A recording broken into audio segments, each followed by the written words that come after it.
Okay, we're live. Nandito po tayo sa Tagaytay. Nagninong lang tayo sa kasal. Pero maganda topic natin. Marami po nagtatanong colon cancer. Ano ang warning signs ng colon cancer? Colon cancer kasi po top 3 cancer siya sa Pilipinas. So, lung cancer, yan po mga common cancer na babantayan. Lung cancer, breast cancer, colon cancer, yan ang iniingatan sa lalaki, prostate. So, nasa top 3 siya. Especially pag edad 45 pataas. So, ano ba nangyayari? So, ang colon cancer, nag-uumpisa siya ng konting cellula na nagiging polyp. So, usually, bago maging cancer, may polyp muna. Parang laman-laman lang siya sa colon. So, pag may polyp, tinatanggal na. Kasi yung polyp, pre-cancerous na yun. After a few years, pwede lumipat, pwede maging cancer. Kaya tuturo ko po sa inyo yung senyales, paano iiwas, anong pagkain iiwasan, at sino yung may risk factor na tamaan ito. Lahat tayo natatakot dito. Kahit kami, halos lahat naman may lahi ng colon cancer. Di ba? Okay? So, ito yung 6 warning signs ng colon cancer. Babantayan natin, ha?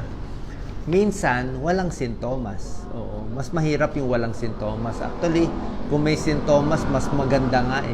Mas gusto natin yung cancer may sintomas para mahuli natin. Kung hindi kayo nagpapacheck up, hindi natin mahuli. Number 1 sign, nagbago yung pagdumi mo. Okay? Ang gagawin nyo po, titignan nyo yung itsura ng dumi nyo. Nakakita ba kayo ng toothpaste, ng Colgate, di ba? Di ba pag may toothpaste, nilalabas natin yung toothpaste, di ba lumalabas siya isang bilog na puti. So pag dumudumi tayo, normally malaki ang dumi. Siguro kasi laki na parang hotdog. So pag yung dumi nyo, napansin nyo na parang lapis na lang. Parang ang nipis-nipis na lang ng dumi na lumalabas. So magtataka ka, baka may bara. Baka may bara sa rectum, sa colon. Kaya paglabas niya, maliit na lang.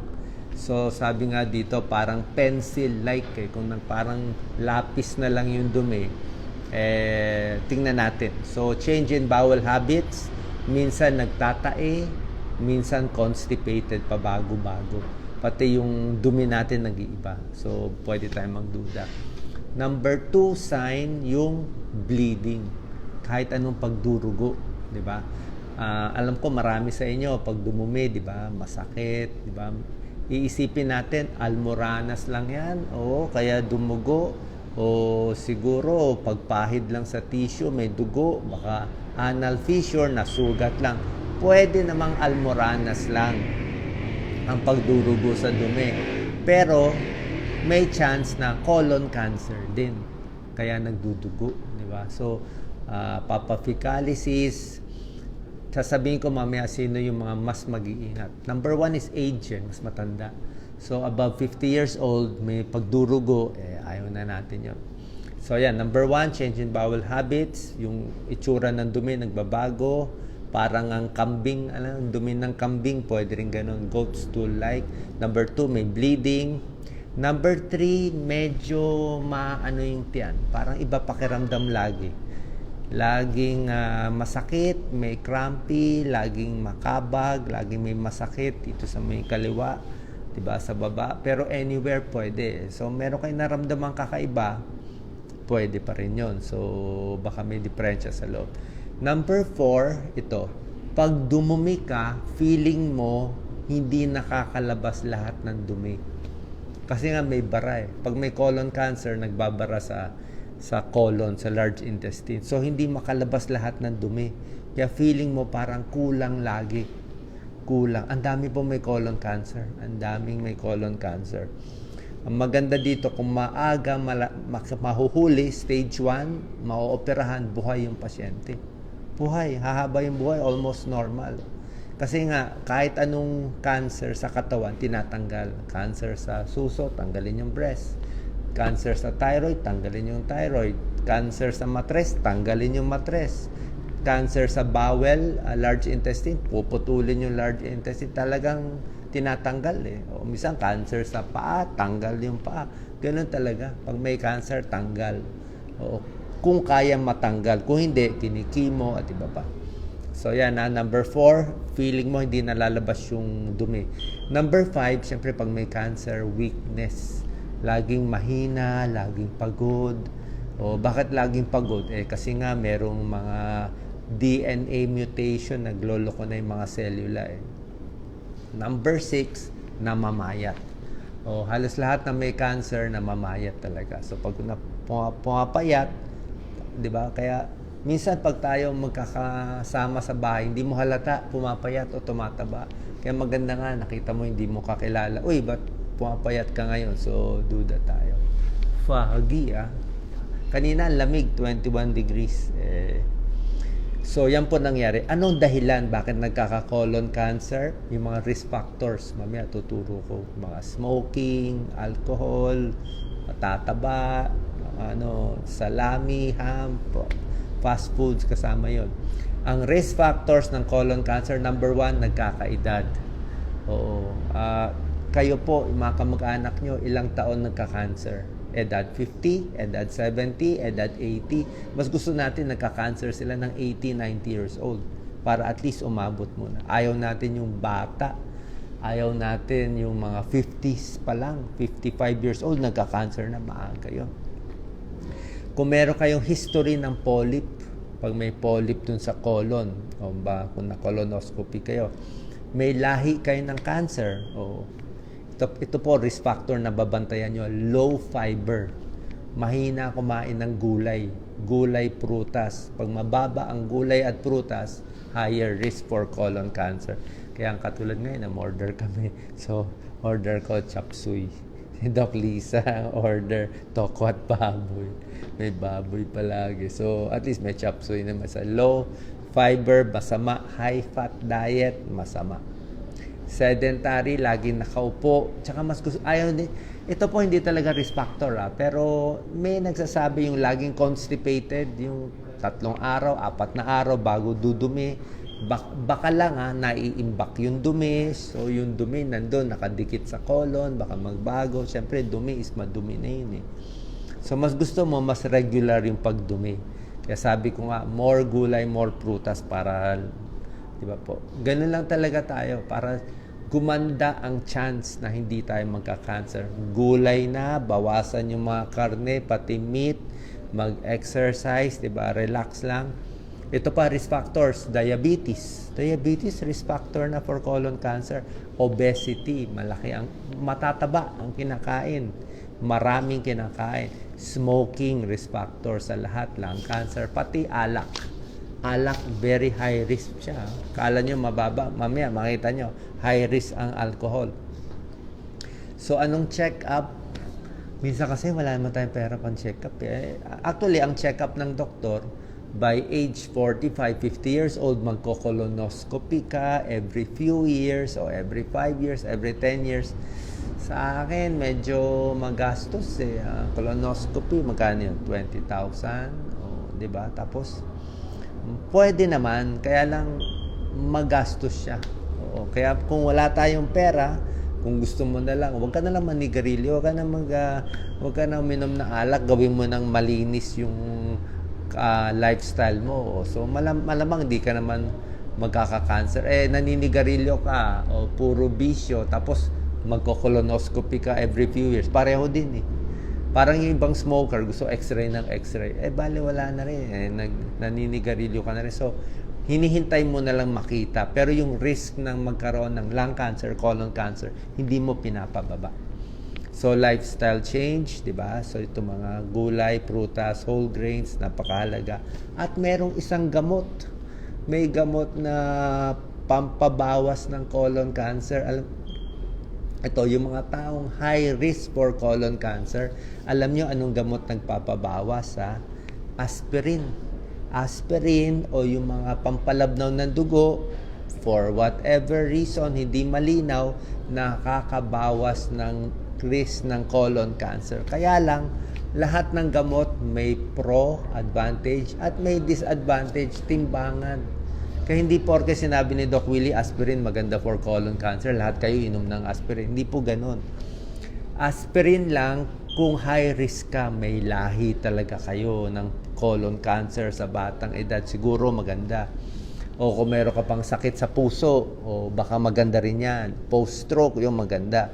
Pero kung ikaw ay may ulcer, nagdudugo lagi tiyan mo, mahapdi lagi tiyan, ayaw mo ng aspirin. Diba? Ayaw mo aspirin, baka magdugo yung tiyan mo. Kasi merong aspirin-induced gastritis. So, timbang yan, timbang. So, pag mas maraming benefit yung aspirin, takot ka sa heart attack, takot ka sa stroke, tapos meron kang high risk for colon cancer, pwede yun. So, doktor magbibigay niyan. Okay? So, paano madadiagnose ang colon cancer? Colonoscopy. Sa colonoscopy, makikita. O yung mga MRI, CT scan, kita kung may cancer. Kaya lang, pag nakita yon, sa akin, hanap tayo magaling na surgeon para operahan.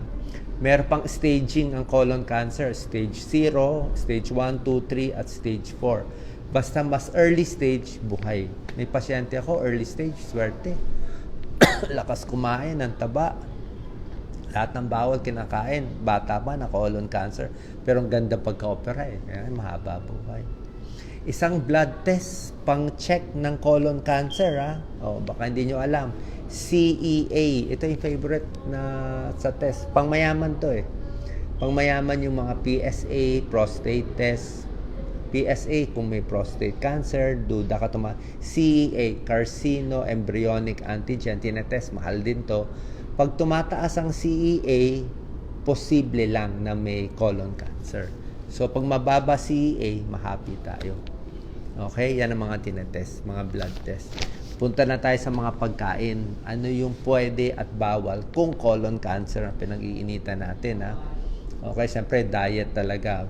With yung talagang medyo vegetarian diet or yung talagang healthy diet, mababawasan yung colon cancer risk mo by 33%. Sobrang laking bagsak ko, 33%. Number 2, ito yung mga hindi naman 100% sure, okay? Hindi tayo makakahanap ng 100% evidence-based dito, pero kakain ka rin naman, iinom ka rin naman ng vitamins, ito na lang inumin nyo. Ang calcium supplement, posible may tulong makaiwas. So, good to. Calcium supplement, okay. Lalo na kung babae, menopause, calcium supplement talaga. Vitamin D, medyo maganda rin. May konti pag-aaral. Vitamin D, dog, maganda sa puso, calcium supplement, gatas. May mga sakit, ayaw ang gatas eh. Pero sa colon cancer, medyo okay daw yung gatas. Medyo. Although sa prostate cancer, medyo ayaw natin yung gatas. Depende. Diba? Number 3, whole grain. Mataas sa fiber. Gusto natin yan, gulay, oatmeal, whole wheat bread, brown rice. Okay? Bakit gusto mo high fiber? Ba't gusto mo maraming kangkong, spinach, alokbati? Bakit gusto natin yan? Kasi parang walis siya eh, di ba? So pag maraming fiber, makita mo yung dumi mo, isang diretso, napakaganda. Pero kung puro karne kinain mo, tumitigas lang. Tumitigas yung dumi, ay lumabas. Gusto mo high fiber sa gula, sa prutas, high fiber, di ba? Kaya ayaw mo nga masyado yung juicing eh. Gusto mo yung prutas mismo para, di ba yung mga hindi makadumi, nagpa-fiber supplement pa, pareho din yun. So, gulay na lang, hindi ka na magpa-fiber supplement. Number 4, beans. Healthy ang beans. So, any beans, soybean, peas, vitamin B, as in boy, vitamin E, maraming flavonoids. Nakakapigil daw ng colon cancer. Number 5, colorful fruits and vegetable. Mas makulay. Lahat ng makukulay. Broccoli, very green, orange, di ba? Cabbage, carrot, di ba? So, lahat ng colorful, kamote, basta makulay, kalabasa, very orange, very red, strawberry, lahat yan, makukulay, mas maganda. Maraming antioxidants. Number 6, sa pagkain, fatty fish, isda. Okay? Mas maganda ang isda kumpara sa, ito may pag-aaral, yung mahilig sa isda, mas less ang red meat, less chance of colon cancer. Number 7, ito naman mga bawal, babawasan natin, red meat. ang red meat nakita nila talagang nakakataas ng risk of colon cancer. Dapat mga 18 ounces a week lang. So, konti lang. Kain ng karne, konti lang. Hindi pa malinaw kung ang nagkakos ng colon cancer yung karne mismo o baka yung karne na niluluto na medyo sunog. Kung yun man yun. Di ba, misa ayaw natin yung high heat high oil, mainit, mantika, doon nagta-transform yung oil Misa nagiging cancer. Number 8, ito ayaw talaga nila Itong mga processed meats mas okay pa nga yung karne mismo yung beef or pork mismo, mas okay pa siya kumpara na inayos na yung pork and beef. Anong mangyayari? Ginawa ng hotdog na process na, may chemical na smoke na or cured, may preservatives, may nitrite. So hotdog, maalat na, bacon, super alat, ham, bologna, luncheon meat, lahat yan, mas maalat na, mas na-process, mas hindi na maganda. So ito, mas mataas ang chance for colon and stomach cancer. So, bawasan natin. Okay? Nasa sa inyo naman So, lalo na pag tumatanda tayo, mas gusto natin mas panalo tayo dito. Number 9, ang lilimitahan, alcohol. Ito may pag-aaral. Mas maganda, tigil na lang. Gaano karaming alcohol nakakataas ng risk ayon sa pag-aaral? 2 glasses a day. 2 boteng beer isang araw, or 2 hard drinks, or 2 wine glass na 2 kopita ng red wine. Pwedeng tumaas colon cancer nyo ng 20%. Tapos pag heavy drinker ka, 4 na beer o 4 na shot araw-araw, 40% chance higher ng colon cancer. Yun ang nakita nila sa pag-aaral. Meron pa mga ibang pagkain di pa natin tiyak kung good or bad for colon cancer, like kape, tsaa. Sa tingin ko, kape, tsaa most likely beneficial, pero hindi natin alam. Sugary foods, sa tingin ko masama ang sugary foods pero hindi pa clear. Garlic, tingin ko maganda garlic So, meron pang ibang mga pinag-aaralan. Okay? Sana po nakatulong itong video. Try na natin. Alam ko, sabihin nyo pag tumatanda, kailangan talaga more gulay, more exercise, magpapapayat, at oras na may makitang sintomas, basta ito na lang. Pag may symptoms na, tanggalin nyo na yung takot. Kahit takot naman magpa-check up Tanggalin nyo na yung takot. Talagang sugod na. Pa-check na tayo. Alamin na lahat. Kasi pag hindi alam, mas delikado. Diba? Kailangan natin mabuhay para sa anak nyo. Isipin nyo lang, para sa anak nyo, para sa magulang nyo. Diba? Yung mga vlogger, para sa followers nyo, kailangan nyo pang mabuhay. Para mas marami pa kayong magawa, may tulong, di ba? Kaya kahit nakakatakot magpa-check up, maganda wag na lang konting tiis. Okay? Salamat po. God bless po. Thank you po sa inyo lahat. Thank you, Roland, Sin, Harvey, Teresita, Pablo. God bless po. Thank you.